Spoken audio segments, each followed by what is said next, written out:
이 AI 드론이 인간 조종사를 공격해서 죽여버립니다. 점수를 더 얻기 위해서. 챗GPT를 지금 AI들하고 비교해보면 장난감같이 느껴질 정도라고 할까요? 불행하게도 딥페이크를 막을 수 없습니다. 왜냐하면 AI가 식별하지 못하는 형태로 그림을 만들었기 때문에 선점에서 제대로 자리를 잡으면 영생을 누리리라. 떼돈을 번다. 어마어마한 돈을 번다. 영원히 노동 대박 당할 수 있는 거죠.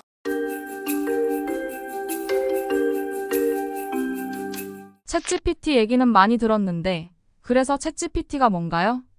챗GPT가 2022년 11월 30일에 나왔죠. 그 뒤로 정말 어마어마하게 많은 일이 있어서 심지어 노벨 물리학상, 화학상을 AI 과학자들이 받아가는 그런 일까지 생겼습니다. 불과 1년 10개월 정도 만에 그 정도 일이 생겼다는 게 너무 놀라운데요. 그 챗GPT는 이름 그대로입니다. 기능을 그대로 이름으로 만든 케이스예요. 챗은 대화형이라는 뜻입니다. 대화하는 인공지능이라는 거죠. G는 generative, 생성형, 뭔가를 만들어내는 인공지능이라는 뜻이에요. P는 pre-trained, 사전학습만이라는 뜻인데요. 굉장히 많은 양을 사전학습했습니다. 5조 개의 문서를 학습했어요. 그래서 이런 종류의 AI를 파운데이션 모델이라고도 부릅니다. 파운데이션 모델이 무슨 뜻인가 하면 모든 일을 다 잘 알아서 모든 일의 기반이 될 수 있는 그런 AI다라고 해서 이런 종류의 AI를 파운데이션 모델이라고 불러요. 그리고 마지막 T는 트랜스포머라는 모델을 썼다는 거예요. 그러니까 챗GPT는 트랜스포머 모델을 쓴 대화형 생성형 인공지능인데 거대 언어 모델을 말하는 거예요. 그러니까 거대한 언어 데이터를 사전학습한 파운데이션 모델의 뜻이죠. 그게 챗GPT의 뜻이고요. 여기서 이제 마지막에 T가 되게 중요한데 트랜스포머라는 모델이 워낙 기능을 잘합니다. 워낙 뛰어난 성능이어서 지금 생성형 인공지능들은 거의 예외 없이 전부 트랜스포머 모델을 쓰고 있다고 보면 됩니다. 트랜스포머 모델을 짧게 설명을 드리면 5조 개의 문서를 읽고 그 안에 있는 모든 잠재되어 있는 패턴들을 찾아냅니다. 그리고 단어들 간의 관계를 매핑을 해요. 지도를 만듭니다. 어떻게 지도를 만드냐면 벡터 DB를 만들어요. 벡터 데이터를 만드는데 벡터 데이터라고 하면 왜 거리와 방향을 같이 갖고 있는 데이터를 말하잖아요. 그러니까 2차원 데이터죠. 두 개의 값을 갖고 있으니까 여기서 벡터 DB는 수백 차원, 수천 차원에 걸쳐서 값을 갖는 거예요. 단어들 간의 관계를 수백 차원에 걸쳐서 매핑을 해요. 그래서 이 단어와 이 단어가 어떤 관계다, 어떤 맥락에서 관계를 갖는다. 그러니까 어떤 단어가 맥락에 따라 전혀 다른 의미를 가질 때가 많잖아요. 그러니까 각각의 맥락에서 이 단어는 이런 맥락에서 이 단어가 어느 정도 관계가 있고 저런 맥락에서는 저 단어가 어느 정도 관계가 있고 이걸 다 지도를 만드는 겁니다. 그렇게 해서 그 어떤 질문이 주어졌을 때 가장 그럴 법한, 가장 확률이 높은 단어를 예측을 해서 만들어내는 게 트랜스포머라는 모델이에요. 그러니까 챗GPT는 트랜스포머라는 모델을 쓴 대화형 거대 언어 모델인 거죠. 가장 크게 다른 것은 규모입니다. 지금의 거대 언어 모델들은 예외 없이 규모의 법칙을 따릅니다. Law of Scale이라고 하는데요. 그러니까 컴퓨팅 파워를 많이 집어넣으면 많이 집어넣을수록, 학습 데이터를 많이 집어넣으면 많이 집어넣을수록, 매개 변수를 크게 잡으면 크게 잡을수록 일관되게 성능이 좋아집니다. 아직 깨지지 않았어요. 그러니까 아까 챗GPT가 제가 5조 개의 문서를 학습했다고 했잖아요. 페이스북, 그러니까 메타죠. 페이스북에서 만든 라마 3.1이라는 거대 언어 모델은 챗GPT보다 50배 더 많은 학습 데이터를 썼습니다. 그래서 성능이 되게 좋겠죠? 근데 페이스북 쪽에서 뭐라고 얘기하냐면 아직도 끝을 보지는 못했다라고 얘기합니다. 그러니까 규모의 법칙이 깨지지 않았다는 거예요. 더 많이 집어넣으면 더 좋아질 것 같더라는 것만 확인을 한 거예요. 그러니까 챗GPT가 모델로 보면 그 전에 나왔던 것과 그렇게 다르다고 하기는 어렵습니다. 그냥 트랜스포머를 쓴 거죠. 가장 큰 차이는 압도적인 스케일입니다. 5조 개의 문서를 학습한 것도 처음이고 A100이라는 비싼 GPU를 10,000대를 쓴 것도 처음이고 그걸 100일 동안 돌린 것도 처음이고 갑자기 왜 이렇게 좋아져? 여기서 이제 느닷없이 나타나는 능력이라는 걸 발견합니다. 그게 뭐냐면 학습 연산량이 10의 22제곱을 넘어가는 순간 얘가 전에 보이지 않았던 능력들을 보이기 시작하는 거예요. 느닷없이 튀어요. 그래프가 이렇게 가다가 툭 튀는 거예요. 근데 왜 그런지는 모릅니다. 그래서 이걸 느닷없이 나타나는 능력, emergent ability라고 부르는 거예요. 그러니까 챗GPT는 그 전에 AI들하고 뭐가 달라요? 라고 한다면 규모의 법칙이 통한다는 것을 깨닫고 알게 된 다음에 본격적으로 어마어마한 규모로 학습을 시켰다. 이게 그 전까지의 AI하고 결정적으로 다른 점이라고 할 수 있어요. 저도 10의 그 20제곱 내용을 좀 유의 깊게 봤었는데 네. 이거는 아무도 지금 조금이라도 이유가 그때부터 이유는 모릅니다. 이유를 안다면 느닷없이 나타난다고 하지 않았을 거예요. 느닷없이 나타났다는 얘기는 그 전에 어디 있었던지 모른다는 뜻이거든요. AI는 3가지 특징이 있는데요. 첫 번째, 설명할 수 없다. 왜 그렇게 잘 작동하는지 몰라요. 두 번째, 규모의 법칙에 따라 느닷없이 나타난 능력을 보여준다. 이게 emergence라고 해서 뭐 창발성이라고도 번역하는 건데 저는 직역을 해서 느닷없이 나타난 능력으로 말씀을 드리는데 세 번째가 규모의 법칙을 따른다. 이 세 가지가 현대 거대 AI의 3대 특징이라고 할 수 있어요. 그러니까 셋 다 자세히 보시면 설명할 수 없구나라는 걸 알 수 있어요. 그게 가장 큰 특징이고요. 그래서 현대 AI를 발명이라기보다는 발견이라고 부르는 게 맞다라고 이야기하는 과학자들도 있습니다. 이유를 모르기 때문이죠.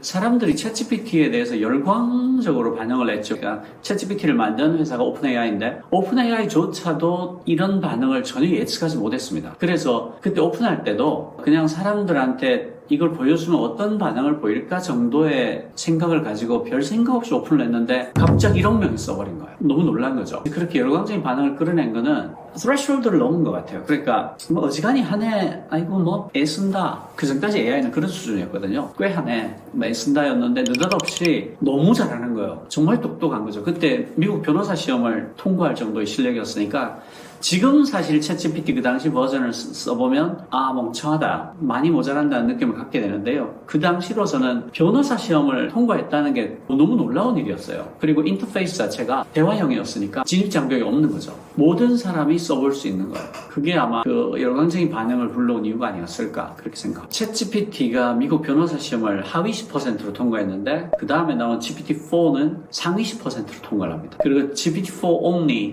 only는 voice to voice로 멀티모달이죠. 여러 개의 모드를 갖고 있는데 사람의 음성을 바로 음성으로 처리합니다. 그리고 이번에 나온 O1이라고 했죠. 오리온 1인데 얘는 추론을 잘하기 시작합니다. 그러니까 모든 분야에 잘하지 않아요. 그게 이름을 GPT라고 짓지 않고 따로 떼서 O1이라고 지은 이유라고 저는 생각하는데 얘는 수학이나 의학처럼 깊이 있는 추론이 필요한 분야에서 굉장히 잘해요. 그러니까 의사시험을 최상위 1% 이내로 통과할 수 있을 정도로 추론이 뛰어납니다. 그러니까 챗GPT를 지금 AI들하고 비교해보면 장난감같이 느껴질 정도라고 할까요? 그 정도 차이가 난다고 볼 수 있어요. 저 같은 경우는 확실히 그렇게 느낍니다. 챗GPT의 한계가 있어요.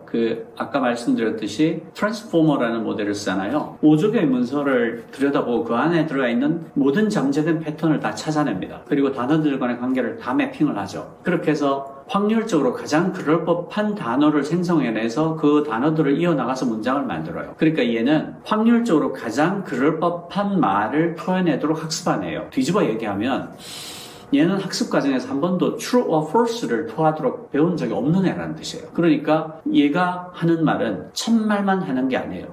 확률적으로 가장 그럴 법한 말을 하기 때문에 거짓말을 할 때도 굉장히 그럴 법하게 해요. 이런 의도하지 않는 거짓말을 hallucination이라고 불러요. 그러니까 직역을 하면 환각인데 우리말로 하면 멀쩡한 거짓말, 태어난 거짓말 정도로 번역하는 게 더 뜻에는 와닿겠죠. 그러니까 챗GPT 한계는 확률적으로 가장 그럴 법한 단어를 예측해 나가는 애기 때문에 잠재된 패턴이 있는 경우에는 굉장히 훌륭히 작동을 하지만 명백한 사실이 있을 때 혹은 1 더하기 1은 2처럼 하나의 답이 있을 때 이럴 때는 얘가 일을 잘 하지 못합니다. 그러니까 잠재된 패턴이 있는 모든 분야에서 잘 작동을 하지만 명백한 팩트가 있거나 하나의 명료한 답이 있을 때 쓰는 것은 적절하지 않다. AI 쪽에 아주 유명한 안드레 카파티라는 분이 있는데 이분이 뭐라고 얘기하냐면 hallucination은 버그가 아니다. hallucination은 피처다. 이렇게 얘기를 해요. 왜냐하면 우리가 어떤 창의적인 어떤 답을 내놓기 위해서는 상상을 해야 돼요.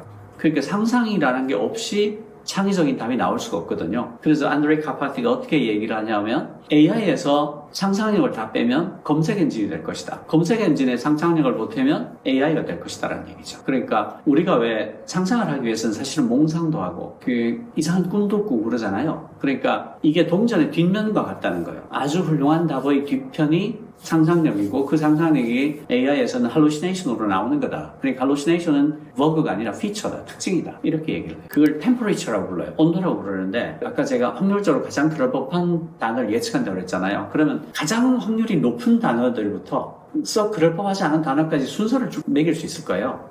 항상 최상위에 있는 단어만 답으로 토해내면 답이 항상 똑같겠죠. 근데 이 temperature를 조절을 해서 그 위에 한 4개, 5개의 단어를 랜덤으로 나타나게 해준다면 앞에 한 단어가 바뀌면 그 뒤에 이어진 단어들이 다 바뀔 거예요. 이걸 온도를 설정한다라고 하는데 보통 85도 정도 설정할 때 좋은 답이 나온다 이런 얘기들이 있어요. 85도는 아주 정확한 값은 아닌데 대략 그 정도로 템퍼레이처를 설정할 때 창의적이고 훌륭한 답들이 나온다라고들 해요. 챗GPT 와 같은 거대 언어 모델들, 그러니까 지금은 GPT-4o라고 되었죠. GPT-4o나 클로드 3.5나 구글의 제미나이 프로나 네이버의 하이퍼클로버 X 같은 것을 어떻게 하면 가장 잘 쓰냐. 흔히 이제 프롬프트를 잘 써야 된다 이런 말을 하잖아요. 프롬프트가 이제 쉽게 말하면 질문이에요. 그 질문을 잘 써야지 좋은 답이 나온다고. 좋은 프롬프트의 사례는 사실은 되게 많이 나와 있어요. 그런데 그런 조언들이 하고 있지 않은 말이 있습니다. 뭐냐 하면 가장 좋은 프롬프트는요, 사실은 토론을 이어나가는 거예요. 하나의 질문으로 답을 내는 것보다 얘가 나를 위해서 일해주는 세상의 모든 책을 다 읽은 슈퍼 컨설턴트다라고 생각을 하고 얘랑 토론을 할 때 최고의 효과를 거둘 수 있습니다. 예를 들어서 저는 이제 논문을 요즘은 다 클로드랑 같이 읽거든요. 챗GPT랑 같이 읽을 때도 있지만 메인은 그 클로드입니다. 제가 이렇게 물어요. 이 논문의 주요 논점들을 번호를 매겨가며 정리해주고 이 논문의 뛰어난 점과 이 논문의 부족한 점을 지적해주고 이 논문의 후속 연구로 어떤 연구가 이루어지면 좋을지를 알려달라 이렇게 얘기를 해요. 이게 제가 하는 표준 질문입니다. 그러니까 이 질문이 굉장히 좋다, 탁월하다 그런 뜻이 아니라 저는 그렇게 쓴다라는 뜻입니다. 그렇게 하면 얘가 한 2, 3초 안에 딱 답을 내주거든요. 그럼 그때부터가 진짜예요. 이 주요 논점들 정리한 걸 보면 제가 동의하기 어려운 주장들이 있거나 이게 어떤 근거로 이렇게 주장하는 거지? 라고 궁금해지는 포인트가 있을 거예요. 아니면 그 정리한 논점 중에서 제가 처음 보는 컨셉이나 아주 명료하게 뜻을 알고 있지는 못한 단어들이, 개념들이 나올 수도 있죠.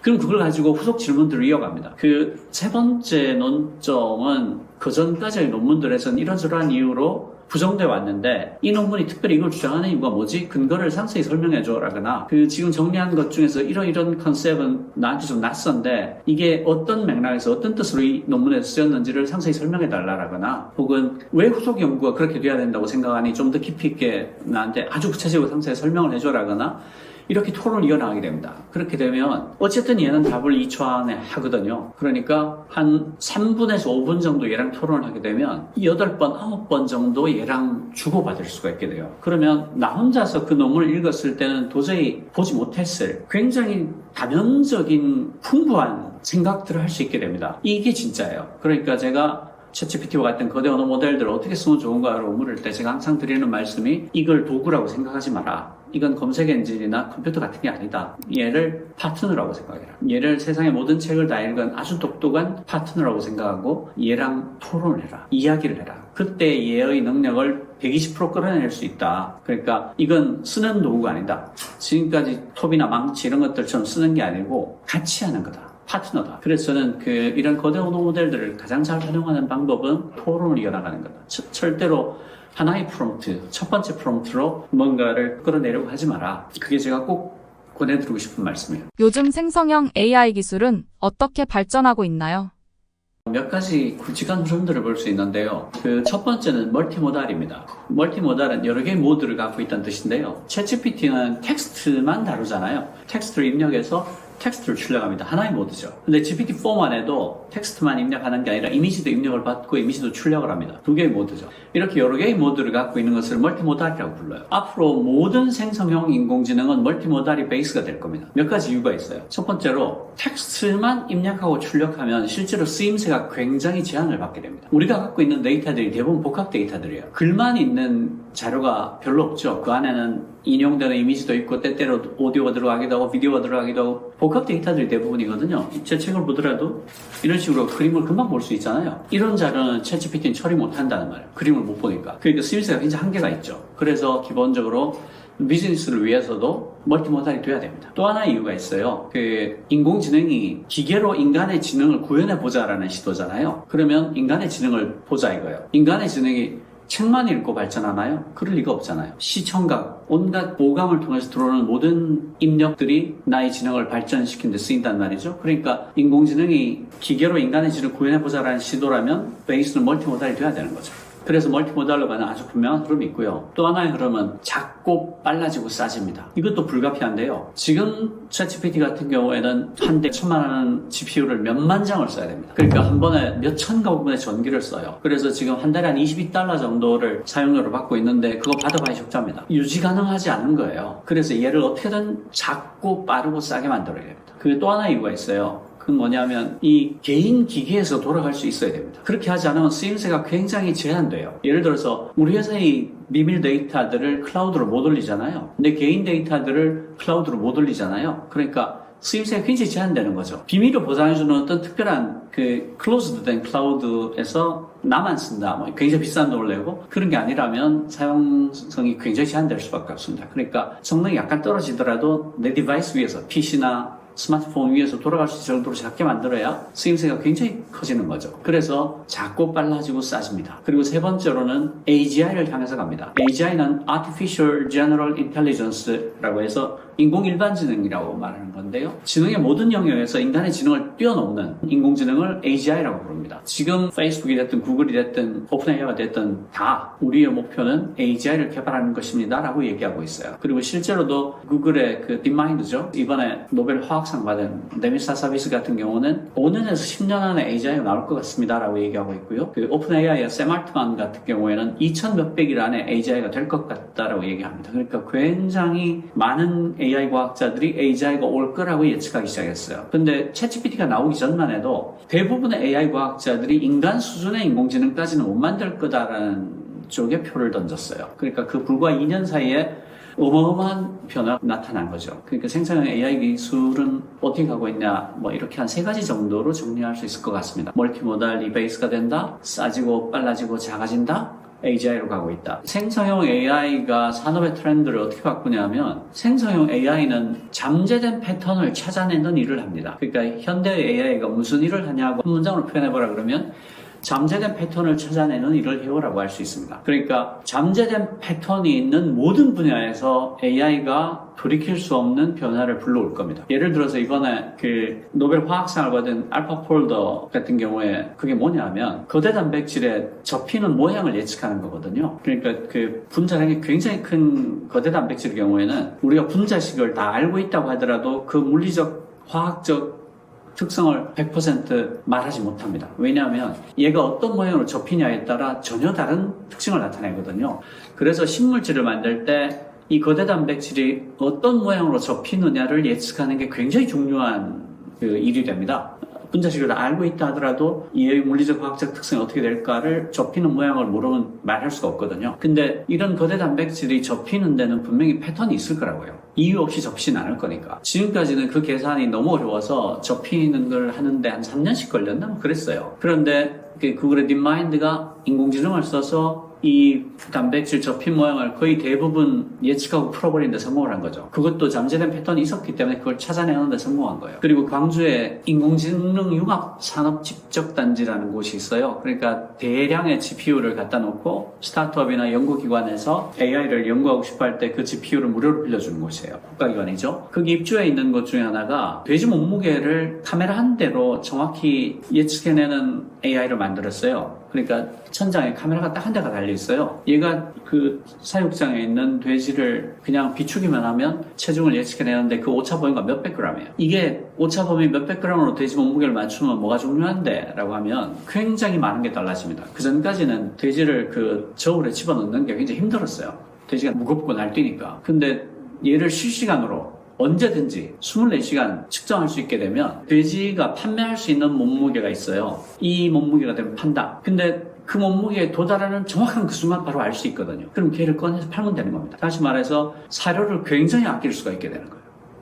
그리고 다른 돼지에 비해서 성장이 늦은 돼지를 금방 가려낼 수 있어요. 그럼 걔가 어떤 원인으로 살이 안 찌고 있는지를 파악하기가 좋겠죠. 아, 병이 있었구나라든가. 그런 식으로 해서 어마어마한 비용을 아낄 수가 있게 되는 거예요. 그리고 포스코에서 쇳물을 만드는데 이 쇳물을 끓이는데도 잠재된 패턴이 있을 거란 말이에요. 그러니까 어느 지방에 철광을 썼냐, 그날의 온도, 습도, 풍향, 풍속 이런 것들이 다 쇠를 만드는 데 영향을 미칠 거거든요. 거기에는 잠재된 패턴이 있을 거예요. 그런 변수들에 따라 최적화된 조합이 가능할 거란 말이죠. 근데 변수가 너무 많으니까 지금까지는 그걸 측정하지 못했었죠. 근데 잠재된 패턴이 있기만 하다면 현대 AI는 그걸 찾아냅니다. 그래서 포스코가 어떤 원료도 추가 투입하지 않고 하루에 240톤의 쇠를 더 만들어내게 됐어요. 프로그래밍 같은 경우도 지금은 AI가 너무 잘합니다. 커서 같은 거 잘 쓰면 한 명이 팀을 데리고 일하는 것과 같은 같은 퍼포먼스, 성과를 낼 수 있어요. 어쨌든 몇 초 안에 다 나오니까 코드가. 그래서 잠재된 패턴이 있는 모든 분야에서 산업의 지형을 영원히 바꿔놓을 것이다. 이렇게 말씀드릴 수 있어요. 딥페이크가 굉장히 이슈가 되고 있죠. 불행하게도 딥페이크를 막을 수 없습니다. 왜 그러냐면 이미지를 만들어내는 AI 모델 중에 GAN이라는 게 있어요. GAN이 뭐냐면 적대적 생성 모델입니다. GAN은 어떻게 만드냐면 AI를 두 개의 에이전트로 나눠요. 하나는 그림을 만들어내고 또 하나는 이게 AI가 그린 그림인지 아닌지를 판단합니다. 그래서 이 생성하는 AI가 판별하는 AI를 이길 때까지 이 작업을 되풀이해야 합니다. 계속해서 그렇게 왔다 갔다 하면서 그림을 점점 더 정교하게 인공지능이 구분하지 못할 정도까지 정교하게 만들어요. 그래서 그 결과로 나온 게 AI가 만든 그림입니다. 그러니까 당연히 AI가 만든 그림을 AI가 판별하지 못하겠죠. 판별하지 못하도록 만들었으니까. 그리고 얼마 전에 UN 산하의 그 AI 안전위원회에서 AI 안전에 관한 종합 리포트를 낸 게 있어요. 그 리포트 초안이 발표가 됐어요. 뭐라고 돼 있냐면 현재 AI가 던지는 주요한 위험들은 하나의 조처로 막을 수 있는 것들은 거의 없다. 그 실버 블릿은 없다. 은탄 하나는 없다는 거죠. 그러니까 여러 개의 조처들을 중첩해서 대처할 수밖에 없다. 하고 이제 AI가 초래할 위험들을 전부 리스트업을 합니다. 리스트업을 해서 리스트를 만들어서 이런 위험이 있는데 이건 이렇게 나오는데 이건 이렇게도 못 막고 저렇게도 못 막고 이렇게 하는 건 한계가 있다. 그래서 이런 조처들을 엮어서 여러 개의 조처들로 막을 수밖에 없다. 이렇게 설명하고 있습니다. 그 딥페이크도 마찬가지라고 생각해요. 딥페이크는 하나의 기술을 못 막습니다. 그렇게 할 수 없어요. 왜냐하면 AI가 식별하지 못하는 형태로 그림을 만들었기 때문이죠. 그럼 어떻게 해야 되느냐? 사회적인, 기술적인, 법률적인 조처들을 중첩해야 됩니다. 예를 들어서 AI 회사들에는 실제 인물의 사진을 가지고 그런 조작 영상을 만들지 못하도록 요구를 해야 됩니다. 그렇게 하지 마라. 얼굴 밑에다가 누드 붙이고 이런 거는 생성하지 못하게 해라. 그리고 AI가 생성한 모든 생성 결과에는 워터마크를 집어넣어라. 그러니까 이건 AI가 만든 거다를 알 수 있게 해라. 그리고 그런 걸 어겼을 때는 징벌적 배상을 요구하겠다. 엄청난 벌금을 매기겠다. 그리고 그걸 소지하고 있어도 벌을 주겠다. 그런 식으로 굉장히 복합적인 조처를 취할 수밖에 없는 것 같아요. 하나의 어떤 수단으로 막을 수 있다. 불가능합니다. 안 됩니다. 기존에 사용하던 검색 엔진의 검색과 인공지능의 검색의 차이점은 뭔가요? 검색 엔진의 검색과 인공지능의 검색의 차이점 무엇인가라고 한다면 인공지능은 검색이 아니죠. 인공지능은 생성이에요. 만들어내는 겁니다. 그러니까 아예 다른 거예요. 두 개가 비교가 안 되는 겁니다. 검색 엔진은 그 검색을 하면 기존에 존재하는 관련성이 높은, 신뢰도가 높은 혹은 관련된 정보를 가장 많이 담고 있는 사이트들을 순서대로 보여주는 거잖아요. 인공지능은 그런 게 아니라 자기가 읽은 모든 문서에 잠재된 패턴을 학습한 다음에 가장 그럴 법한 결과를 만들어내서 내놓는 거니까 검색이랑은 다릅니다. 그 Perplexity라는 서비스가 있어요. Perplexity는 AI 기반의 검색 서비스라고 하는데 얘는 어떻게 하냐면 내가 어떤 질문을 하면 그 질문에 대한 답을 만들어줍니다. 답을 만들어주는데 그 답 안에 관련된 정보를 담은 링크가 다 들어있습니다. 그러니까 말하자면 생성형 인공지능과 검색의 장점을 모았다라고 할 수 있어요. 그러니까 할루시네이션으로부터 자유롭죠. 할루시네이션을 걱정하지 않고 얘가 낸 답을 봐도 됩니다. 왜냐하면 링크가 다 있어서 확인할 수 있으니까. 그런데 퍼플렉시티 같은 경우에는 그 일반 거대 언어 모델보다도 컴퓨팅 파워를 10배 이상 더 쓰는 걸로 제가 알고 있어요. 그러니까 사실은 지속 가능하지 않은 모델이죠. 지금은 그 유료로 한 $22 정도 내면 쓸 수 있는데요. 저는 퍼플렉시티는 꼭 유료로 써보시라고 보내드리고 싶습니다. 정말 유용합니다. 한 달에 $22를 아낄 이유가 하나도 없어요. 클로드나 챗GPT나 제미나이 프로도 그 중에 하나를 꼭 써보시라고 보내드립니다. 유료로 써보셔야 됩니다. 그래야지 얘의 진가를 알 수 있어요. 그럼 그렇다고 해서 그러면 검색 엔진의 시대가 끝나냐? 그렇다고 보기 어렵습니다. 왜냐하면 아까 제가 컴퓨팅 파워가 굉장히 많이 든다고 했잖아요. 구글이나 네이버의 검색 결과를 생성형 인공지능으로 대체하지 못합니다. 대체해버리면 컴퓨팅 파워가 말도 못하게 필요하게 돼요. 그러니까 그냥 망합니다.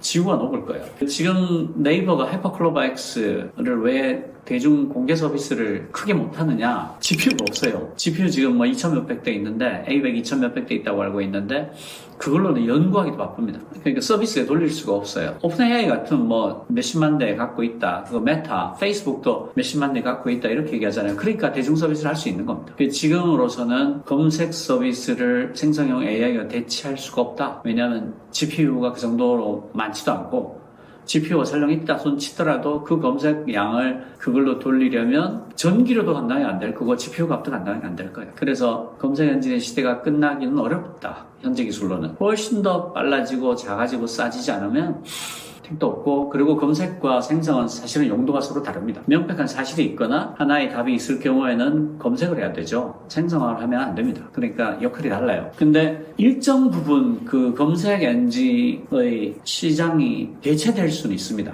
그러니까 퍼플렉시라든가 온클로드나 챗GPT가 너무 훌륭한 답을 내놓기 때문에 굳이 검색을 할 필요가 없다, 이런 부분도 분명히 있어요. 그러니까 구글의 독점은 끝났다라고 말하는 것은 그렇게 사실과 멀리 떨어진 일은 아닐 것 같습니다만은, 검색의 시대가 끝났다라고 말할 수는 없을 것 같아요. 물리적으로 불가능합니다. AI가 충분히 작아지고 빨라지고 싸져서 비용 효율을 얘기할 수 있는 수준까지 간다면 검색이 상당 부분 대체될 것은 틀림이 없습니다. 그리고 실제로 생성형 인공지능들이 지금은 검색을 같이 쓰고 있습니다. RAG이라고 하는데요. Retrieval Augmented Generation, 검색 증강 생성이라고 하는데, 이를테면 내가 생성한 결과를 내가 검색한 것과 비교해 본다거나, 혹은 어떤 충분히 주어진 학습 데이터가 있을 때 그 안에서만 검색을 해서 그 결과를 바탕으로만 생성을 한다거나, 이런 식으로 하는 걸 RAG라고 불러요. 검색 증강 생성이라고. 그러니까 하이브리드로 이렇게 도구를 쓰는 거죠. 그런 식으로 점점 더 할루시네이션을 낮추고 있습니다.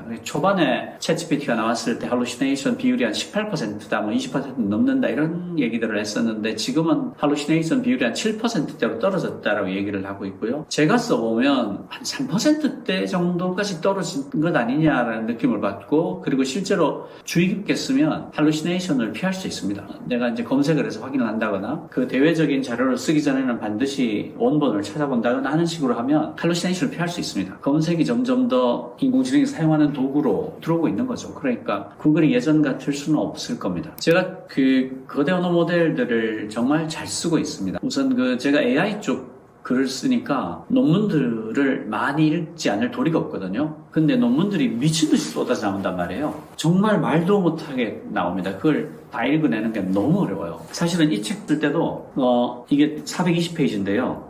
3분의 1을 썼을 때, 그때 오픈AI에서 GPT-4 Omni를 발표하고, 애플에서 애플 인텔리전스를 발표하고, 구글에서 구글 I/O를 하면서 아스트라를 비롯해서 여러 개를 발표를 했죠. 그래서 사실은 3분의 1쯤 쓴 원고를 버렸습니다. 그래서 출간이 2달쯤 지연됐는데요. 그 논문들 따라잡는 것만 해도 너무 힘들어요. 근데 지금은 제가 거의 논문을 다 AI랑 같이 읽습니다. AI한테 던져주고 그 표준 질문을 하고 토론을 해서 굉장히 내용이 훌륭하구나, 이건 내가 인용할 만한 가치가 있다면 그때 원본을 읽습니다. 근데 그렇게 원본을 읽으면 원본 읽는 시간이 굉장히 줄어요. 왜냐하면 내가 거기에 대해서 충분히 이해를 한 상태이기 때문에 할루시네이션이 있는지 없는지를 확인하는 정도로 읽거든요. 그러니까 읽는 속도가 굉장히 빨라져요. 그리고 어떤 경우는 그간에 나왔던 논문들과 크게 다르지가 않거나 일반인들에게까지 소개할 필요는 없는 정도의 논문들이 있습니다. 아주 실험적이거나 초기거나 그래서 더 알기 위해서는 이런저런 연구가 더 필요하다라거나 그런 것들이 있죠. 그리고 연구자들한테는 굉장히 관심이 있겠지만 우리가 봤을 때는 크게 다르지 않은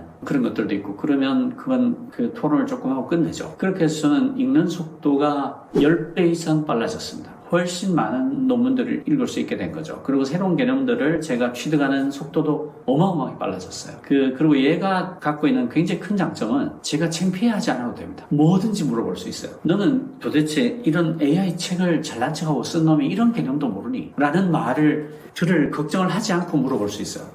창피하지 않습니다. 뭐든지 물어도 돼요. 나 사실은 기초가 부족해서 그거 몰랐어요. 이러면서 얼굴이 빨개지지 않아도 됩니다. 너무 좋죠. 그렇게 가장 많이 쓰고요. 그리고 얘랑 토론하는 걸 굉장히 즐깁니다. 그리고 공부하는 목적으로 저는 주로 쓰고요. 저한테는 최고의 토론 파트너인 것 같아요. 글을 써달라고 부탁하진 않아요. 글은 제가 더 잘 쓰기 때문에.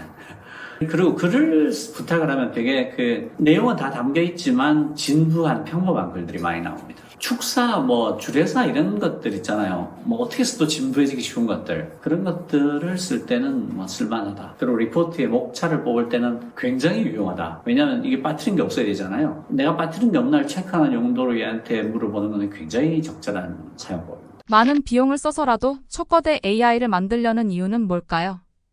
왜 이렇게 몇 조씩의 돈을 집어넣어서 초거대 AI를 만들려고 하느냐? 몇 가지 이유가 있습니다. 첫 번째는 비즈니스적인 이유인데요. 우리가 이미 인터넷 초창기의 경험, 스마트폰 초창기의 경험을 갖고 있습니다. 그때 선점했던 많은 기업들이 지금 어떤 지위를 누리고 있느냐를 보면 돼요. 그러니까 인터넷 초창기에 선점했던 회사들이 있습니다. 네이버 다음이죠. 지금 아무도 검색 서비스를 새로 만들지 않아요. 카페 서비스를 새로 만들지 않습니다. 전 세계로 보더라도 검색 엔진을 또 만들지 않죠. 선점에서 제대로 자리를 잡으면 영생을 누리리라. 떼돈을 번다. 어마어마한 돈을 번다. 플랫폼이 그 사회 전체의 플랫폼이 돼버린다는 것을 학습한 효과가 있는 거예요. 학습 효과가 있어요. 지금이 인터넷 초창기나 스마트폰 초창기보다 더 큰 기회의 문이 열리고 있는 엄청난 새로운 미디어의 입구에 있다. 이걸 다 아는 거예요. 그러니까 투자자들도 아낌없이 지갑을 여는 거예요. 그리고 실제로도 오픈 AI가 지금 선점의 효과를 누리고 있죠. 성능은 클로드가 조금 더 나을 수도 있고 비슷비슷하거든요. 제미나이 프로도 거의 GPT-4 옴니하고 안 밀립니다. 그렇지만 사용자 수를 보면 10배 이상 차이 나요. 오픈 AI가 압도적으로 많습니다. 그게 선점의 여죠. 그걸 아니까 몇 조씩 돈을 태우면서 초거대 AI를 만들기 위한 경쟁을 하는 거고요. 가령 페이스북 같은 경우는 H100을 35만 장 사겠다는 거잖아요. H100이 한 대 몇 천만 원 하는 애인데 그걸 35만 장을 사겠다라고 하는 거니까요. 선점하면 얼마나 큰 기회가 있는지를 모른다는 걸 모두가 알고 있는 거예요. 그러니까 네이버나 구글이 또 한 번 생길 수 있는 기회의 장이 열렸다. 그게 자주 오지 않습니다. 인터넷 초창기에 먹었던 기업들이 지금까지 플랫폼으로 자리 잡고 있는 거잖아요. 그 배달 시장은 배달의 민족이 먹어버리니까 딴 데가 못 들어오는 거잖아요. 그거와 마찬가지예요. 그게 이제 가장 큰 이유가 될 거고요. 비즈니스적으로. 두 번째로는 AGI를 만들어 보고 싶은 거예요. AGI를 만들게 되면 AGI가 인간의 지능을 넘어서는 인공지능이잖아요. 그 AGI의 마지막이 뭐냐면 오픈AI에서 정의한 그 정의를 보면 AGI의 마지막이 organization입니다. 그러니까 첫 번째는 챗봇이었고 두 번째는 추론가고 세 번째가 혁신가고 네 번째가 발명가인가? 그리고 마지막이 조직인데요. 앞에를 보면 다 개인 같잖아요. 혁신가라든가 이런 게 다 하나의 개인을 말하는 것 같은데 마지막은 조직이에요. 왜 조직이냐면 그 여러 개의 에이전트가 협업을 해서 회사 단위가 할 수 있는 정도의 일들을 그러니까 몇 개월에 걸쳐서 하는 일들을 그냥 AI 혼자서 할 수 있다는 뜻이에요. 그러니까 에이전트가 여러 개의 에이전트가 협업을 합니다. 문제를 해석하는 에이전트가 있고 그 문제를 가지고 어떻게 해결할지 해결책을 계획을 세우는 에이전트가 있고 그 세운 해결책을 비판적으로 들여다보고 코멘트를 해주고 리뷰를 해주는 에이전트가 있고 그 계획에 따라서 사용할 도구들을 쓰는 에이전트가 있고 그 중간중간에 리뷰를 하고 그 결과들을 모아서 다시 전체 일을 조율하는 마스터 에이전트가 있고 이런 식으로 분업을 합니다. 그렇게 해서 회사 단위의 일을 처리할 수 있게 된다가 마지막 단계예요. 이게 정확하게 말해서 무슨 뜻인가 하면 적어도 일에 관한 하는 사람이 필요 없어집니다라는 뜻입니다. AGI가 되게 되면. 그러니까 인류가 영원히 노동으로부터 해방당할 수 있는 거죠. 제가 해방당한다고 표현한 이유는 어떤 결과가 되냐에 따라 일을 뺏기는 것으로 끝날 수도 있고 일할 필요가 없어져서 복지 혜택을 누리면서 즐겁게 살 수도 있기 때문입니다. 어느 방향으로 가냐에 따라 달라요. 해방을 당할 수가 있는 거죠. 그러니까 초거대 AI를 만들려고 하는 명백한 이유가 있는 거죠. 인류를 영원히 노동에서 해방시키는 초거대 AI가 나타나게 된다면 그걸 갖고 있는 조직이나 사람은 지구의 모든 노동이 해왔던 그 부가가치를 혼자 생산할 수 있게 되는 거니까 그 끝은 상상할 수도 없는 거죠. 그게 지금 수십조의 돈이 눈 한 번 깜빡하지 않고 AI 씬으로 몰려들고 있는 이유입니다. 그래서 저는 AI 거품 얘기하는 사람들이 전혀 근거 없는 얘기를 하고 있다고 생각해요. 그럴 수 없습니다. 그럴 리가 없고요. 이미 AI가 엄청나게 많은 변화를 불러오고 있습니다. 산업에서 굉장한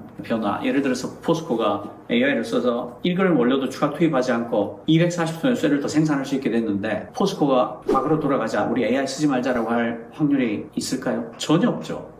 돼지 몸무게를 카메라 한 대로 그것도 싸구려 카메라 한 대로 실시간으로 계속 볼 수 있게 됐는데 야 이거 이러니까 재미없다 AI 쓰지 말자 할 수 있을까요? 절대 못합니다. 안 돼요. 그래서 저는 AI 거품이라고 말하는 사람들이 도대체 무슨 근거를 갖고 말하는지를 모르겠어요. 전혀 사태의 핵심을 이해하지 못한 발언이라고 생각합니다. 그런 게 아니에요. 이건 돌이킬 수 없는 변화를 불러오고 있는 새로운 미디어예요. 그렇게 되지 않을 겁니다. 굉장히 무서운 미래가 기다리고 있다고 할 수 있어요.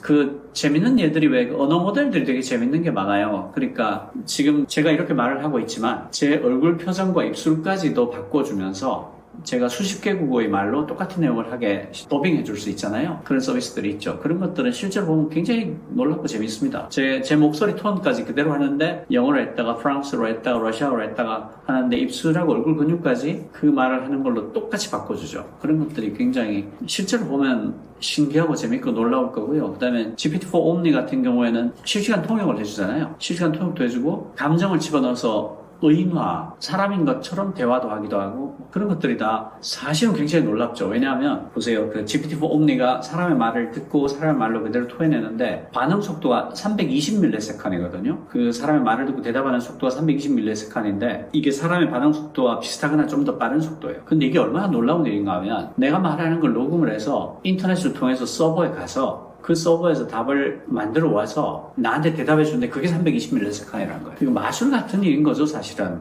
그게 어떻게 가능해요? 내 목소리를 녹음을 해서 갖고 가서 그 내용을 분석을 해서 답을 목소리로 들려주는데 그 속도가 320ms이다. 사실은 마법이죠, 마법. 네. 모든 AI가 지금 보여주고 있는 모든 게 사실은 들여다보면 마법 같은 거예요. 모든 게 놀랍다라고 할 수 있어요. 고도를 발달한 과학기술은 마법과 구분할 수 없다. 굉장히 예전에 말입니다. 통찰력이 엄청난 거죠. 우리나라의 AI 기술이 어디까지 왔냐라고 하면 정말 할 말이 많은데요. 우리나라 AI가 세계 전체적으로 보면 7등 정도 합니다. 그럼 되게 높은 것 같잖아요. 근데 미국을 100이라고 놓고 보면 2등이 중국인데 65점 정도 돼요. 그리고 3등부터 7등까지가 점수가 비슷비슷한데 38, 9점입니다. 그러니까 이게 세계 7등이라고 되게 좋아할 수도 있고 솔직히 39점이면 100점이랑은 비교할 수 없는 점수 아니냐? 이렇게 말할 수도 있는데 제가 말씀드리고 싶은 것은 우리나라의 과학자들이 굉장히 뛰어납니다. 아주 영리하고 성실하고 훌륭해요. 훌륭한데 어떤 문제가 있냐? 네이버가 그 H100은 한 대도 없고요. A100이 2000 몇백 대 있는 수준입니다. 그리고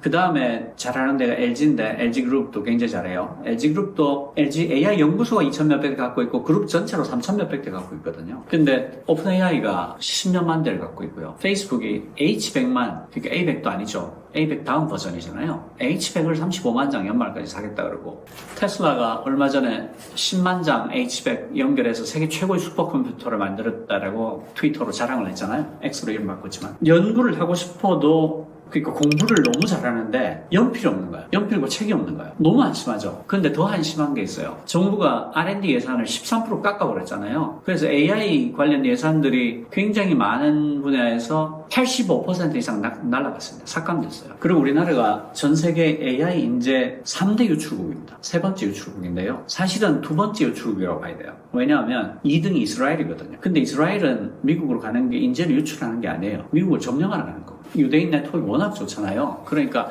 이스라엘은 인재 유출국이라고 말할 수 없어요. 거기는 미국을 점령하러 가는 거니까. 그러니까 한국이 세계에서 두 번째로 AI 인재가 유출되는 나라예요. 그럴 수밖에 없잖아. GPU가 없는데. 아니 연필이 없어서 공부를 못 하겠다는데 이게 말이 되냔 말이에요. 그런데 연필을 사줄 생각은 하지 않고 R&D 예산을 13%를 잘라버린 거예요. 아주 코미디 같은 사례가 있는데 슈퍼컴퓨터가 지금 모자라서 슈퍼컴퓨터 예산을 더 주세요, 한 대 더 줘야 됩니다라고 했단 말이죠. 근데 이 사람들이 과학을 얼마나 모르냐면 슈퍼컴퓨터 예산은 깎으면 안 돼요. 깎으면 슈퍼란 말을 못 붙이게 되거든요. 그냥 컴퓨터가 돼버리는 거야. 근데 우리는 필요한 게 슈퍼컴퓨터란 말이야. 그러니까 그 정도로 대용량의 컴퓨터가 있어야만 할 수 있는 일들이 있어요. 최소한의 사이즈가 돼야지 돌릴 수 있는 일들이 있단 말이죠. 기상예측 같은 거. 그게 모자라서 슈퍼컴퓨터를 한 대 더 지어야 됩니다. 예산을 달라고 했는데 그거를 10% 20% 깎는단 말이에요. 그러면 더 이상 슈퍼컴퓨터가 아닌 거예요. 그런 일들이 일어났어요, 이번에. 거기에다가 얘는 전기료를 엄청 먹어요. 그래서 구축 예산을 주면서 운영 예산을 깎아버리면 못 씁니다. 그런 일이 일어났어요.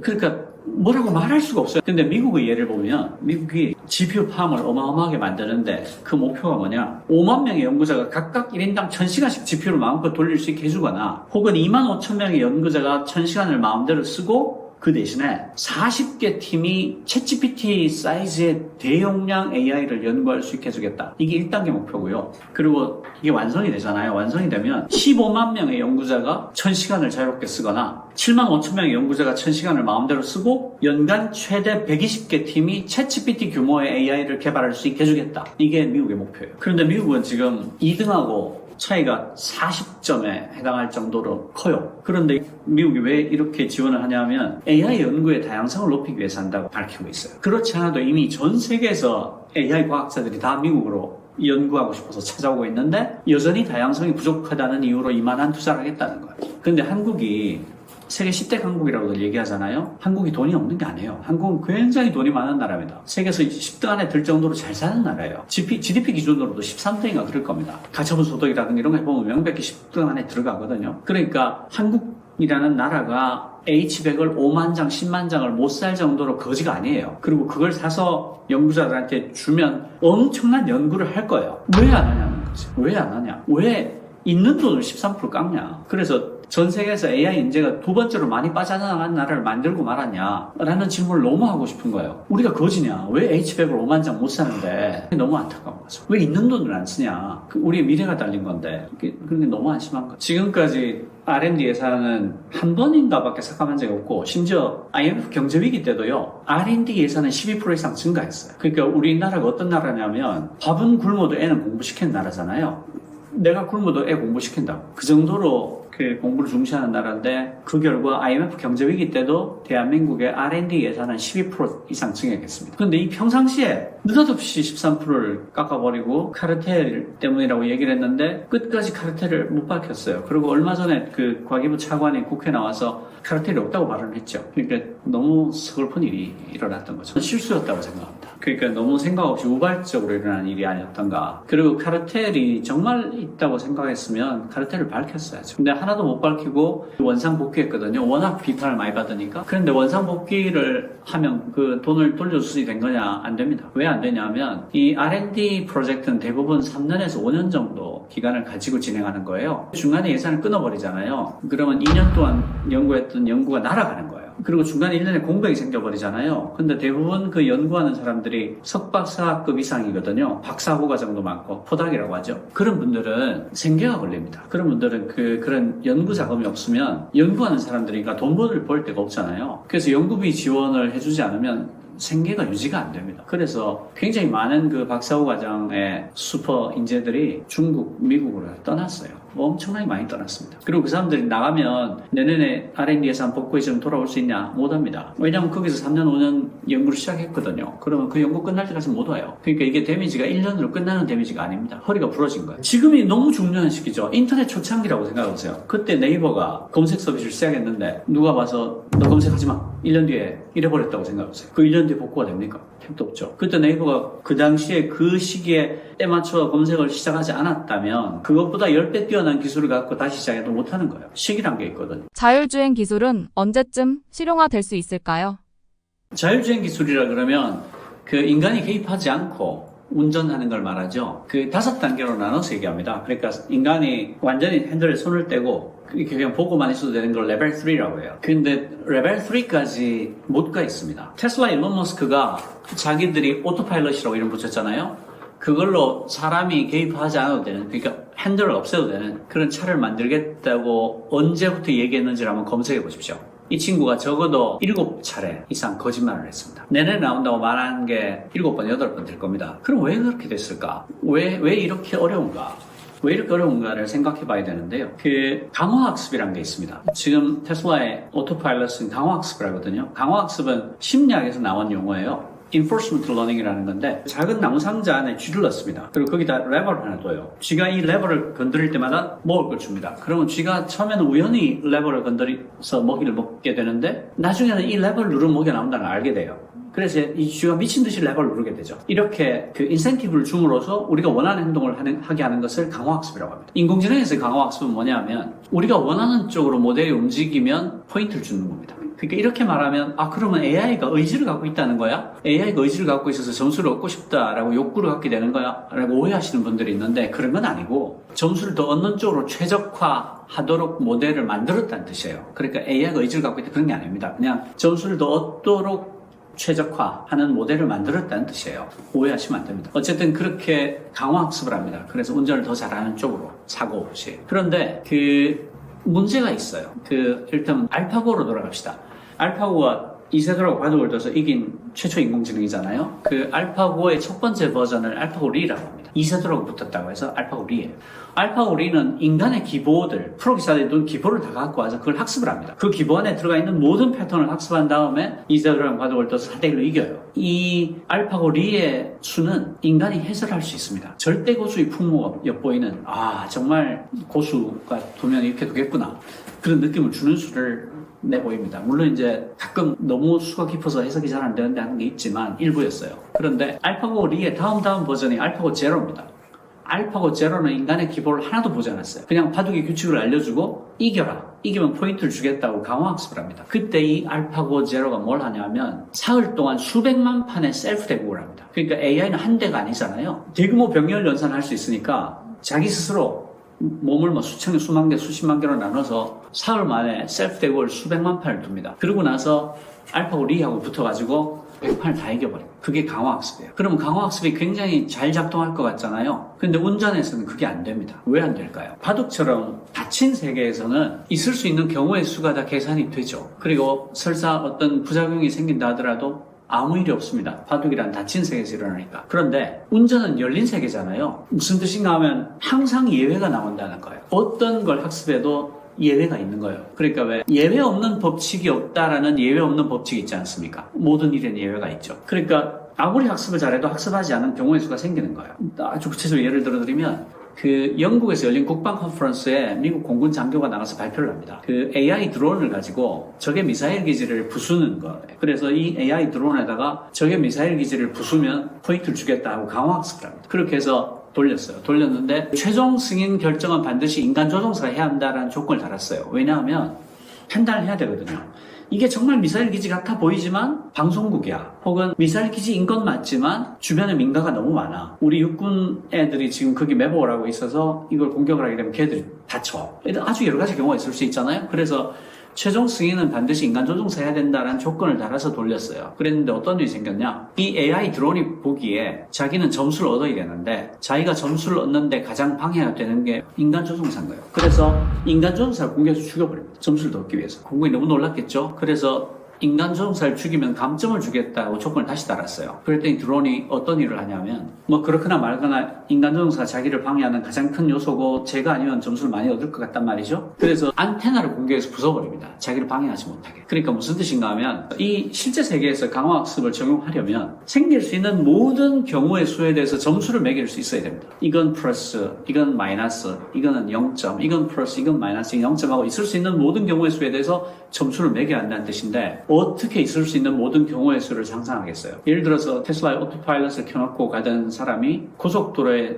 쓰러져 있는 컨테이너를 들이박아서 죽거든요. 그런 사건이 생겼는데 그게 뭐냐면 컨테이너 천장이 하얀 색깔이었어요. 컨테이너가 옆으로 이렇게 넘어져 있는데 그게 정면에 하얀 색깔의 컨테이너 지붕만 있는 거죠. 근데 이 오토파일럿은 이런 경우를 학습한 적이 없는 거예요. 그래서 그냥 가서 박아버려요. 속도를 하나도 늦추지 않고 가서 박아버리는. 그러니까 강화학습만으로 오토파일럿을 100% 구현할 수 있느냐라는 질문에 대해서 저는 굉장히 회의적입니다. 그리고 실제로 그 결과가 일론 머스크가 7번, 8번 거짓말을 하게 만들었다. 그리고 지금도 오토파일럿 나온다라고 발표했죠. 그리고 곧 보여줄 거다라고 얘기하고 있지만 저는 그게 불안전할 거다. 핸들 없이는 택도 없을 거다라고 거의 확신을 갖고 말할 수 있습니다. 그러니까 자율주행 기술이 주행 보조 기술로는 굉장히 유용하겠지만 일론 머스크가 말한 것처럼 완전 자율주행으로 가기에는 굉장히 많은 허들이 있을 거다. 그리고 또 하나는 테슬라 일론 머스크 같은 경우는 차가 혼자서 다 하는 걸로 만들고 있잖아요. 그런데 굳이 그럴 이유가 있는가라는 걸 생각해 봐야 됩니다. 가령 예를 들어서 그 표지판 같은 것을 카메라를 가지고 다 읽게 하죠. 그런데 자세히 생각해 보면 이게 굳이 그럴 이유가 없는 일입니다. 왜냐하면 표지판은 사람이 보라고 만든 거잖아요. 기계는 굳이 글씨를 판독을 해서 읽을 이유가 없어요. 그냥 그 표지판에서 알려주면 됩니다. 지금부터 시속 30km로 달리라고 기계한테 알려주면 되는 거예요. 그걸 AI 혼자서 그 문자 판독을 해가지고 비 와서 눈 와서 이러면 잘 안 보이고 얼룩이 묻어있으면 못 읽고 그럴 이유가 없다는 거죠. 그냥 표지판에 기계한테 알려주면 되냐. 머신 투 머신으로 알려주면 될 일을 뭐하러 복잡하게 하냐. 그 다음에 도로의 정보 같은 것도 만약에 도로가 스마트 도로가 된다면 도로가 알려줄 수 있는 일이 굉장히 많죠. 인간을 통하지 않고 도로가 스마트하면, 표지판이 스마트하면, 가로등이 스마트하면. 그러니까 협업할 수 있는 굉장히 많은 공간이 있는 거죠. 이를테면 차 폭에 대해서 도로의 방향에 대해서 알려줄 수 있거든요. 저는 그런 식으로 어떤 협업하는 시스템이 자율주행으로 가는 마지막 꼬리가 아닐까, 마지막 체인 아닐까라고 생각하고요. 지금 일론 머스크 방식, 강화학습만으로는 절대로 자율주행의 5단계로 갈 수 없을 거다. 이게 이제 나중에 정말 되는 게 나와서 제가 입을 꼬매야 될지도 모르겠는데, 현재의 기술로서는 저는 그렇다고 생각합니다. 그러니까 레벨 3까지 못 갔다. 지금 레벨 3까지 갔다고 주장하는 것들이 좀 있는데 자세히 보시면 굉장히 제한된 조건을 갖고 있습니다. 고속도로에서 뭐 시속 몇십 킬로 이하로 달릴 때 이런 식으로 조건을 달아서 레벨 3까지 가고 있습니다. 이렇게 얘기하는 거지. 그냥 일반 도로에서 레벨 3 아닙니다. 자세히 읽어보셔야 돼요. 전부 다 조건이 달려 있습니다. 어떤 더 다른 방법이 개발되기 전에 강화학습만으로는 못 갈 거다라고 생각하고요. 그리고 스마트 도로가 굉장히 투자비가 많이 드는 일이 될 텐데 훨씬 더 값싸게 스마트 도로를 구현할 수 있는 방법이 있다면 그 스마트 도로가 있는 곳에서는 자율주행을 할 수 있을 거다. 그래서 어떤 시범도시 같은 게 생길 수는 있겠다라고 생각을 하고요. 어떤 공단에서 왔다 갔다 하는 셔틀이라든가 뭐 그런 형태로는 자율주행이 충분히 가능할 수 있습니다. 도로와 차가 협업을 하고 제한된 코스에서 셔틀을 다닌다면 충분히 지금 기술로도 할 수 있을 거다. 그렇지만 그런 경우에도 운전대 뒤에는 운전사가 앉아 있어야 된다. 그렇게 생각합니다. 자율주행 택시가 그런 점에서 지금 사람들이 잘 모르고 있는 게 있는데 자율주행 택시가 지금 일반 택시보다 훨씬 비쌉니다. 일단 운전수가 앉아 있어야 되고요. 중앙관제센터가 있어야 됩니다. 중앙관제센터에서 그걸 다 보고 있어야 돼요. 그래서 지금 미국에서 웨이모라고 제한된 영역에서 자율주행 택시 서비스하고 있지 않습니까? 구글에서 하는 웨이모. 이미 굉장히 많은 서비스 횟수를 갖고 있죠. 얘가 일반 택시보다 훨씬 비쌉니다. 비용 어마어마하게 들이면서 하고 있어요. 그리고 그게 싸질 가능성이 그렇게 저는 많지 않다고 생각합니다. 그러니까 운전수가 없으면 싸지지 않겠어? 라고 시작했던 건데 아직까지는 그 반대의 결과를 갖고 있다. 현재까지는 그렇다 말할 수 있습니다. 샌드박스라고 하죠. 샌드박스가 이제 왜 놀이터에 가면 모래 깔려 있잖아요. 그걸 샌드박스라고 하거든요. 애들이 넘어져도 안 다치게. 그러니까 샌드박스라는 건 뭐냐면 제한된 공간에서 제한된 지역에서 한정적으로 법의 테두리를 살짝 풀어주는 거예요. 이 지역에서는 네가 자율주행을 해봐라. 그 대신 사고가 나면 네 책임이다. 그 사고의 범위 책임 소재를 명확히 밝혀놓고 그 한정된 지역에서만 풀어주는 거예요. 그렇게 해서 웨이모가 주행을 하고 있고요. 중국에서도 아마 그런 샌드박스 하고 있는 걸로 알고 있습니다. 일론 머스크가 전 세계인들의 뇌 속에 칩을 심으려고 한다는데 그게 뭔가요? 네, 일단 일론 머스크가 심으려고 하는 칩의 크기는 한 3mm, 3mm 정도 되는 작은 단추, 그러니까 와이셔츠 단추 같은 크기라고 보시면 돼요. 근데 이걸 왜 심으려고 하냐? 일론 머스크의 원래 계획은 이거였어요. 마비 환자, 장애를 갖고 있는 분들이 칩을 심고 있으면 몸을 못 움직여도 칩에서 신호를 받아가지고 어떤 기기를 움직일 수도 있고 또 말을 못 하셔도 칩을 통해서 하고 싶은 말을 채팅을 할 수도 있고 요즘은 뭐 음성도 되니까 실제 내 목소리가 살아난 것처럼도 대화가 가능하죠. 원래 여기서 이제 연구가 시작이 됐는데 사실 일론 머스크가 최근에 인터뷰한 거에서 조금 더 속마음을 드러내긴 했어요. 사실 저는 그 부분이 흥미롭기도 하고 한편으로 좀 무서웠는데 이런 주장입니다. 우리가 사고의 속도가 굉장히 빠른데 이걸 주로 디바이스에 입력을 해가지고 뭐 업무를 보잖아요. 예를 들어 태블릿을 터치하거나 드래그하고 마우스로 이렇게 왔다 갔다. 이 속도, 이거 느리다라고 보는 거예요. 생각은 굉장히 빠른데 사고의 속도대로 파워포인트 장표를 그릴 수 있냐? 이게 훨씬 느리거든요. 일론 머스크의 주장은 여기에 파이프라인, 직접 채널을 꽂자라는 거예요. 그럼 생각하는 대로 파워포인트가 막 만들어져. 생각만 빨리 하면 가만히 앉아있는데 한 10분 만에 파워포인트 장표 100장이 나와, 쫙 나와. 그러면 당신은 하루에 일을 10배 더 할 수 있다라는 주장인데 그럼 제가 이걸 사실 대기업들이 임원 만나면 많이 물어봤어요. 이게 된다라고 하면 만약에 뭐 S사나 L사는 어떻게 근무할 것 같으냐고. 예를 들어서 8시간 일할 게 10배라고 가정했을 때 그럼 1시간만 근무하고 퇴근하는 건지 아니면 8시간 동안 80배 일을 하는 건지 했더니 임원분들이 교수님 1시간 만에 퇴근이 되겠습니까? 라고 하는 거예요. 최대한 긍정적으로 봐도 한 6시간 동안 60배 일을 하고 퇴근하는 거 끔찍하죠. 그러니까 사실 이 기술이라는 건 원래 뜻은 없어요. 기술은 기술 자체로 존재하는 건데 우리가 어떤 목적을 갖고 기술을 만드느냐는 건데 아직은 좀 더 완성이 되려면 시간이 걸리겠지만 근데 일론 머스크의 그 꿈이대로는 좀 무서워 보이기도 합니다. 근데 한편으로는 긍정적인 것도 있어요. 파이프라인이 꽂혀진다라는 것은 뭐 안정성이 충분히 담보가 되고 보안 문제가 해결만 되면 수많은 인터페이스의 홍수에서 해방이 될 수가 있습니다. 우리가 사는 환경은 인터페이스로 뒤덮여져 있어요. 인터페이스가 뭐냐? 가정이 앉아있다고 생각을 해보세요. TV를 보려고 하면 리모컨 다 버튼이죠. 에어컨 더워서 켜려고 그래. 에어컨도 리모컨이죠. 손목시계 차고 있어. 이것도 버튼이죠. 휴대폰에도 수많은 버튼이 디스플레이 통해서 올라오는 거잖아요. 이게 다 사라진다고 보시면 돼요. 궁극적인 거는. 그러면 생각만 하면 TV도 켜지고 채널도 돌아가고 에어컨도 작동하고 스마트폰 메시지도 주고받고 편하긴 할 거예요. 그죠? 즉 업무를 몇십 배 많이 한다 라고 하는 건 불편할 수가 있지만 내가 수많은 디바이스하고 연결된 것처럼 SF적으로 움직일 수 있다는 것도 편리하다고 볼 수가 있어서 좀 양면적인 길이 있습니다. 네, 일론 머스크가 연구하는 이 영역을 BCI라고 부르고요. BCI는 브레인 컴퓨터 인터페이스의 약자입니다. 사실 연구의 역사는 꽤 길어요. 많은 학자들이 이걸 처음에 시도했던 거는 주로 원숭이 대상 실험을 많이 했습니다. 원숭이가 아무래도 인간과 구조적으로 유사성이 좀 높은 개체니까. 그래서 연구의 초창기에는 주로 인도, 중국에서 이제 원숭이들을 많이 키워내서 이제 다른 서방권으로 보내서 실험하고 했었습니다. 그래서 일론 머스크의 실험도 처음에는 돼지를 했었고, 그다음에 원숭이를 해가지고 이제 인간까지 올라온 겁니다. 그래서 그때 보게 되면 원숭이 실험은 이런 거였어요. 일론 머스크가 했던 거는 원숭이 머릿속에 칩을 넣고요. 원숭이한테 그때 시켰던 게 아타리의 게임 중에 퐁이라고 하는 게임이 있어요. 탁구 게임 같은 게 있죠. 막대기 왔다 갔다 하면 공 탁탁 벽에 튕겨내는 것 같아요. 단순한 게임. 이걸 조이스틱 하나 쥐어주고서 원숭이 하게끔 훈련을 시킵니다. 그럼 원숭이 사실 재미를 느끼는 게 아니기 때문에 목표가 있어야 돼요. 먹이를 줘요. 빨대로 빨아먹게끔. 이게 잘하면. 근데 어느 순간 실험에 변화를 줍니다. 원숭이가 손에 쥐고 있는 조이스틱의 선을 끊어버려요. 근데 또 원숭이 습관적으로 얘가 움직이는 거라 생각하고서 열심히 빨대를 물고서 게임을 합니다. 근데 실제 게임은 원숭이 머릿속에 있는 그 칩을 통해서 제어가 되는 거예요. 근데 여기서 성공해가지고 이제 잘 되는구나 라고 해서 일론 머스크가 2023년도에 미국에서 FDA 승인 실험을 받습니다. 즉 인간한테 실험하는 거에 대해 승인을 받아요. 그래서 2024년 1월 22일인가로 기억나는데 그날 실험을 했고 일주일 뒤인 29일 날 X에다가 트윗을 올려가지고 우리 실험 성공했습니다. 발표하면서 이게 조금 더 공론화가 되기 시작했죠. 동물 실험을 넘어서 이제 인간한테 올라왔으니까. 인간과 원숭이가 유사성이 높다 보니까 원숭이 실험은 상징성이 굉장히 높습니다. 근데 이거는 사실 약간 팩트와 약간 썰이 섞여 있는 거긴 한데 그 일론 머스크의 이후 기업이 뉴럴링크인데 뉴럴링크에서 발표하는 것에 대해서 많은 동물보호 단체들은 약간 다른 시각을 갖고 있어요. 예를 들어서 뉴럴링크가 가져갔던 실험용 원숭이보다 뉴럴링크에서 이제 발표하거나 확인이 되고 있는 원숭이 개체수가 뭔가 잘 맞지 않는다. 그 말은 뭐냐면 더 많은 원숭이들이 실험 중에 죽었을 것이다. 그래서 아직까지는 이게 의학적으로 안전하지 않다라는 주장을 많이 합니다. 반면에 이제 뉴럴링크 쪽의 주장은 이런 거예요.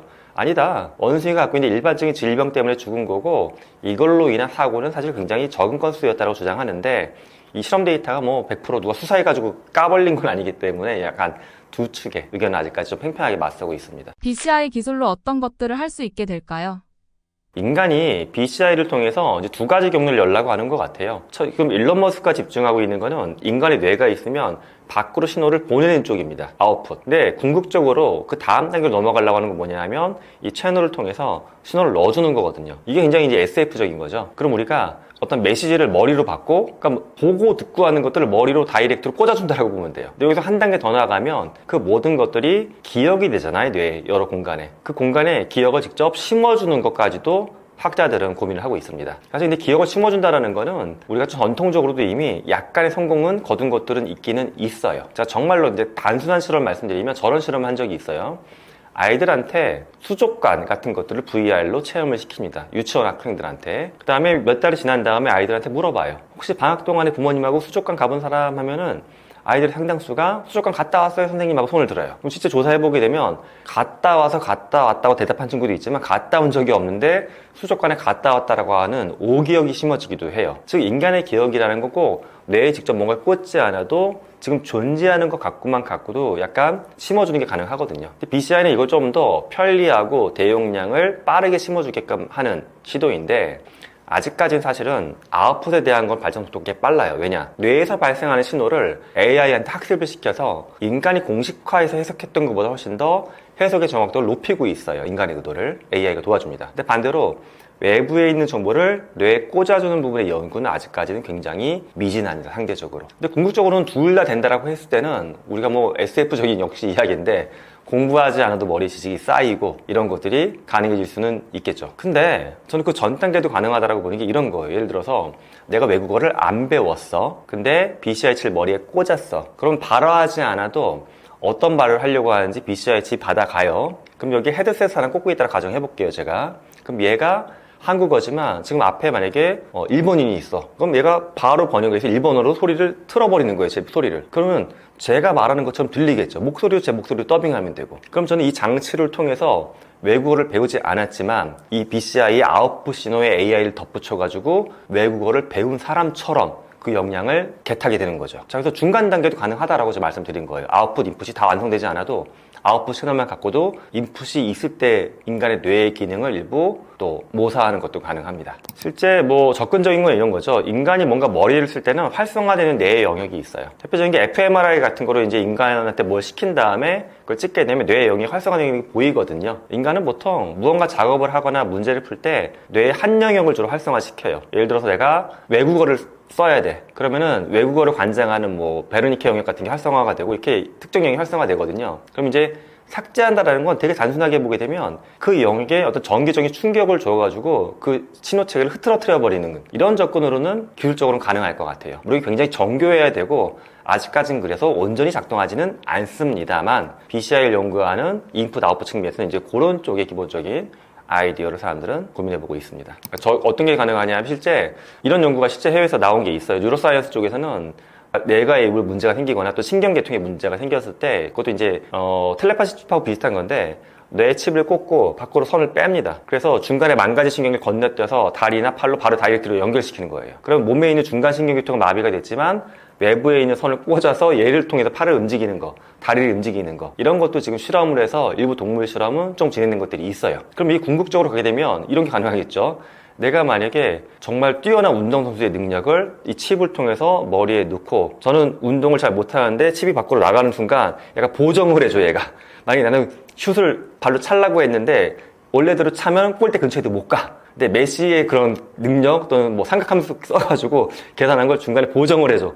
그럼 거기에 근육이 딱 움직이게 되면 골대로 싹 들어가게끔 할 수 기술적으로는 가능하죠. 물론 SF적인 상상이지만 단계 기술이 개발되면 안 되리란 보장도 없습니다, 이게. 예. 앞으로 전 세계인들의 머리에 칩을 심게 될 날이 오게 될까요? 사실 근데 BCI 연구는 아웃풋 쪽은 연구 속도가 많이 붙었어요, 최근에. 전체 연구가 60년, 70년 전부터 시작이 된 거긴 한데 최근에 그나마 증폭이 된 게 뇌에서 나타나는 신호를 정밀하게 해석하기가 어려웠어요. 근데 AI를 통해서 학습한다는 개념이 도입하면서부터 신호를 해석하는 능력이 올라가기 시작했습니다. 사실 뉴럴링크도 그렇고 제가 알고 있는 다른 뭐 뉴러블이라는 기업도 그렇고 AI를 쓰면서 최근에 성과들이 올라가고 있어서 글쎄요, 저는 BCI로 제가 지금 말씀드렸던 게 적어도 제가 사망하기 전까지는 꽤 완성된 걸 보지 않을까라고 예상을 합니다. 머리에 칩을 심는다는 부분에서 윤리적인 문제가 우려되는데 어떤 점을 걱정해야 할까요? BCI가 되면 되게 편리해질 것 같긴 해요. 집에 있는 수많은 리모컨이 사라지고 제가 10배까지 일을 많이 하지 않더라도 그래도 좀 파워포인트 만지작거리는 그 시간을 훨씬 줄일 수가 있으니까 좋을 것 같은데 한편으로 이런 생각도 듭니다. 그럼 내 생각을 만약에 누군가가 신호로 받아서 가는 거거든요. 일례로 작년 5월 달에 나왔던 논문 중에 네이처 뉴로사이언스에 실렸던 것도 기억하는데 텍사스 대학 연구진이 저걸 발표했어요. 사람을 fMRI 기계에 눕혀놓은 상태에서 뭔가 영화를 보여주고 그 영화를 볼 때 나오는 뇌의 움직임을 학습을 시킵니다, AI한테. 그래서 궁극적으로 이걸 갖고 뭘 했냐 하면 이 사람이 마음속으로 생각하는 것을 AI가 어느 정도 근접하게 적어내는 것들 성공을 했어요. 그 말은 내가 남한테 보이고 싶지 않은 생각과 의도, 감정까지도 신호를 읽어 나가서 어디 기록이 될 수도 있거든요. 우리는 지금도 내가 소셜미디어를 쓰는데 개인만 보려고 했던 건데 누가 봤다? 또는 개인적인 메신저 기록 같은 걸 누가 봤다. 굉장히 불쾌하고 심리적으로 압박감이 느껴지잖아요. 그런데 메시지로 남기지 않았던 나의 생각이 어딘가에서 읽혀진다라는 거, 데이터가 돼서 분석된다라는 거, 이런 미래가 올 수도 있습니다. 그래서 굉장히 지금부터 촘촘하게 법적으로도 관리가 돼야 되고 이 기술적인 굉장히 어떤 방어망이나 예방 또는 탐지, 대응하기 위한 기술적인 도구들도 많이 갖춰져야 돼요. 안 그러면 정말 디스토피아 소설에서 봤던 것처럼 빅브러더의 출현이죠. 개인의 어떤 활동만 알고 있는 게 아니라 머릿속까지 중앙에서 다 볼 수 있는 시대를 향해서 갈 수도 있어서 굉장히 첨단의 어마어마한 좋은 기술을 갖지만 한편으로는 디스토피아를 향해서 갈 수 있는 기술이 될 수도 있다. 이 지점에서도 우리가 기술의 발전만 너무 쫓기보다는 이 기술을 우리가 왜 만들었는지, 어디에 쓸 건지에 대한 사회적인 논의가 밑바탕이 안 되면 굉장히 위험한 기술이다라고 저는 봅니다. 현재 우리나라의 BCI 기술력은 어떤가요? 사실 한국은 아직까지는 BCI 기술을 이렇게 활발하게 연구하고 있는 기업이나 저는 연구자는 많지는 않다라고 봅니다. 냉정하게 봤을 때. 왜냐하면 논문 발표되는 거 보면 보이는 거거든요. 근데 그런 논문 숫자가 확도적으로 적으니까. 근데 이유가 그런 것 같아요. 제가 이제 대기업들한테도 특히 국내 전자회사들한테 많이 제안했었어요. 제가 연구하지 않더라도 회사 내 이 정도 프로젝트를 좀 해봤으면 좋겠다. 왜냐? 아니 그렇게 엄청나게 많은 레비뉴를 올리고 있는 기업이면 당장 2, 3년 이내에 못 쓰더라도 10년, 20년 뒤를 바라보고 하나하나 연구해 보시면 좋겠다고 했는데 우리나라 기업들은 사실은 아직까지는 그렇게 장기적인 플랜에 대한 고민이 조금 부족한 것 같아요. 그리고 이제 기술의 성공 가능성, 3년에 될 것 같아. 3년이 되더라도 그 안에서 성공 가능성이 높은 거에 자꾸 베팅하다 보니까는 BCI를 굉장히 오래 걸리거나 또는 짧은 기간에 뭔가 해볼 만한 게 있어도 성공 확률이 상대적으로 낮다라고 보시는 것 같아요. 근데 이게 사실 테크놀로지 매니지먼트 측면에서 보게 되면 포트폴리오 관리인데 우리는 이 포트폴리오 측면에서 너무 기간과 확률 부분에서 너무 보수적이다. 근데 미래 기술은 이 보수적이면 안 되거든요. 그래서 앞으로는 좀 이런 풍토가 바뀌었으면 좋겠습니다. 안녕하세요. 저는 인지과학자 김상균이고요.